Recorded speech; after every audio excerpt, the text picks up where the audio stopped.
Bonjour à toutes et à tous, bienvenue dans 4e mi-temps, votre rendez-vous 100% rugby des champs de la Nationale 2 à la Régionale. C'était repos justement en Nationale 2 mais également en Fédéral 2 et Fédéral 3. Mais en Fédéral 1, on a ferraillé et ce week-end était placé sous le sceau des leaders qui recevaient leurs dauphins ou inversement. Et justement, en Fédéral 1, le Pérora de Sport n'a pas tremblé et s'est imposé 36-9 face à son dauphin bannière de Bigorre. Nafarroa, qui va se maintenir, c'est une certitude, recevait l'équipe de 4 cantons et victoire 18-13. Ce qui veut dire que Nafarroa peut également se qualifier sous Ston s'accroche. Défait à Sarlat, mais peut encore croire au maintien. En élite 2 féminine, les Neshkak de l'AS Bayonne bataillent aussi pour le maintien. Défaite logique à domicile face à La Rochelle, 17-0, mais du mieux, des progrès. Et on s'apprête dimanche 22 à recevoir comme il se doit l'équipe de Perpignan qui joue aussi le maintien. Ce sera un rendez-vous capital pour les Neshkak. Il faut aller les soutenir. En série régionale, nos représentants sont confrontés régulièrement aux équipes landaises et béarnaises. Et en régionale 1, eh bien, ça se passe bien pour le SPUC. Saint-Pé-sur-Nivelle s'est imposé face aux voisins de l'AS Bayonne. Défaite en revanche du Sari Jatsu du côté de Bedous. Et dans cette division, c'est l'équipe de Jos Batch, les Béarnais, qui joue les premiers rôles. En Régional 2, il y avait un énorme derby à Louabia. L'équipe de Bidart Union Club recevait celle d'Asquin. Bidart 3e, Asquin le leader. Alors qui des joueurs de la côte ou de l'intérieur se sont imposés? La réponse en images.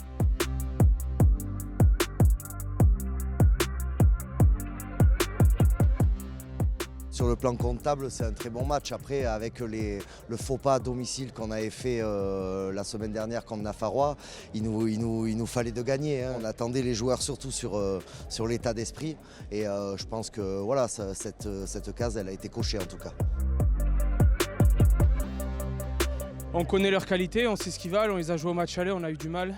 Mais bon, là, avec des conditions comme ça, on avait à cœur de reprendre les fondamentaux, on savait ce qu'il valait, on savait que pour gagner, il fallait qu'on soit soudés et cohérents dans notre jeu, jouer un peu plus devant, les resserrer et après essayer d'écarter des ballons, même si c'était pas facile avec ces conditions. Bon, on a été pris dans l'engagement dès le début du match, on n'a jamais réussi à en sortir. Et puis surtout, on a été extrêmement pénalisés, quoi. Et dans un match comme ça, où ils mettent du rythme, où ils mettent de l'engagement, si en plus on est pénalisé et qu'on est tout le temps renvoyé dans notre camp, c'est difficile. Je ne suis même pas sûr à part la dernière action où on marque et on réduit un peu le score, je ne suis même pas sûr qu'on soit allé dans leur 22. Ce n'est pas notre meilleur match.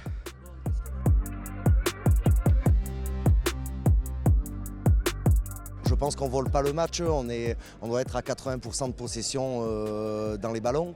Et du coup, c'est vrai que voilà, on sait qu'en Régional 2, avec ces nouvelles règles, plus on tient le ballon, moins on est pénalisé. Ce qu'on a fait contre Nafarroa, mais on avait 80%, mais par contre, on n'est pas arrivé à marquer. Et là, on y est arrivé, donc ça a été un peu la libération parce que le score non plus ne reflète pas, voilà, jusqu'à la 70e, ils sont encore à portée de fusil, donc ça a été la libération sur cet essai, oui. On s'est retrouvé en face d'une équipe de Bidart qui a tout maîtrisé. Nous, à contrario, ça a été très compliqué sur nos lancements de jeu, sur nos touches. Voilà, en fait, on n'a pas réussi à mettre la main sur le ballon. Alors, on reste malgré tout dans le match parce que les garçons ont été ultra courageux défensivement. Ils n'ont rien laissé passer et c'est ça qui nous permet de rester un moment dans le match.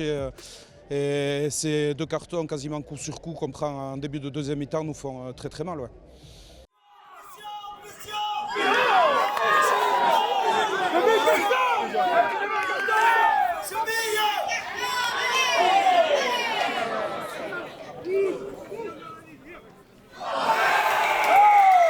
On n'est pas encore à jouer dans la cour d'Asquin, on va dire, parce qu'on s'en rapproche, mais en tout cas, on est en retard. Même si on perd aujourd'hui, on reste premier. On a un calendrier, j'espère qu'on gagnera tous nos matchs à la maison pour garder cette première place jusqu'au bout. Et après, on aura des gros matchs à l'extérieur. On va aller à Bénéjac, on va aller à Moulins. Et on verra ce que ça donne, en espérant qu'on sera un peu moins pénalisé et qu'on pourra jouer un peu plus que là. Parce qu'on est quand même meilleur quand on joue au ballon que quand on défend. C'est ma 3e saison que je bosse avec Samy ici à Asquin. On a pris un groupe qui était un petit peu en difficulté quantitativement surtout, mais qui était avec des garçons vraiment intéressants rugbystiquement. Et donc depuis maintenant la 3e saison, ils sont vraiment demandeurs de rugby. On travaille vraiment très bien tous ensemble. Et petit à petit, il y a des éléments qui se sont rajoutés, donc des plus jeunes, des plus anciens. Et l'état d'esprit est vraiment bonnard et ça se passe très très bien. Ouais. Oui, on colle au duo de tête. Après, on sait qu'en régional, pour monter, il faut être premier de poule. Donc c'est très compliqué. Par contre, ce qui est bien, c'est qu'on envoie un signal positif où on va essayer le week-end prochain d'aller faire quelque chose et sans manquer de respect aux adversaires, mais d'essayer d'aller faire quelque chose là-bas. On est encore dans la course en tout cas.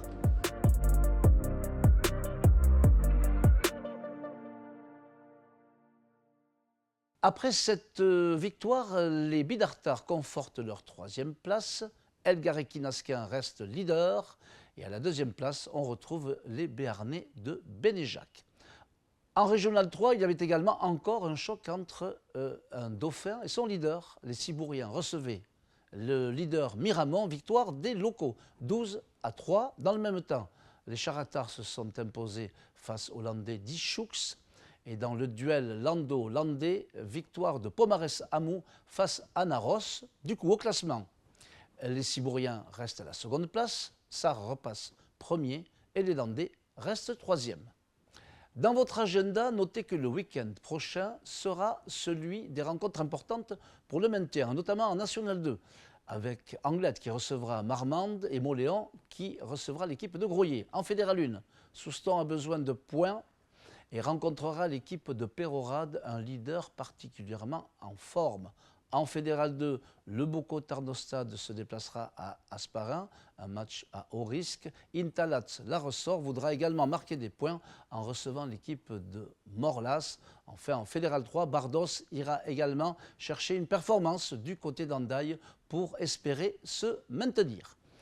Voilà, votre 4e mi-temps se termine. Vous pouvez retourner à la 3e avec modération. En attendant, n'oubliez pas d'aller vous dépenser, aller jouer au rugby, pourquoi pas, au foot, aller nager, faire du vélo. Sportez-vous bien.